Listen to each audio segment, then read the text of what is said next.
नमस्कार मंडळी, स्वागत आहे तुमचं आपल्या सिम्पली मराठी रेसिपीमध्ये। अवघ्या 10 मिनिटात हा कुरकुरीत नाश्ता तयार होतो बरं का। विश्वास नाही बसत?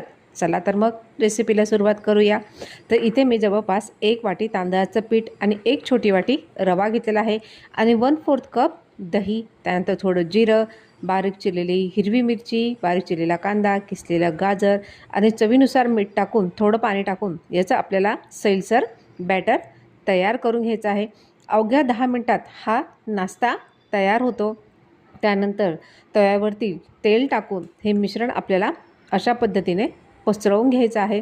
त्यानंतर थोडं वाफवून घेऊन तर आपल्या इथे कुरकुरीत असा तांदळाच्या पिठापासूनचा असा हा नाश्ता इथे तयार आहे। चला तर मग रेसिपी जर तुम्हाला आवडली असेल तर चॅनलला नक्कीच लाईक, शेअर, कमेंट्स आणि सबस्क्राईब करायचं अजिबात विसरू नका। आणि ही घावणं अवघ्या 10 मिनिटात तयार होतात, ना पीठ आंबवण्याची गरज ना काही। आणि झटपट हा नाश्ता तुम्ही टिफिनला खाऊ शकता, सकाळच्या निहारीलासुद्धाही तुम्ही खाऊ शकतात। व्हिडिओ बघितल्याबद्दल धन्यवाद आणि चॅनलला नक्कीच सबस्क्राईब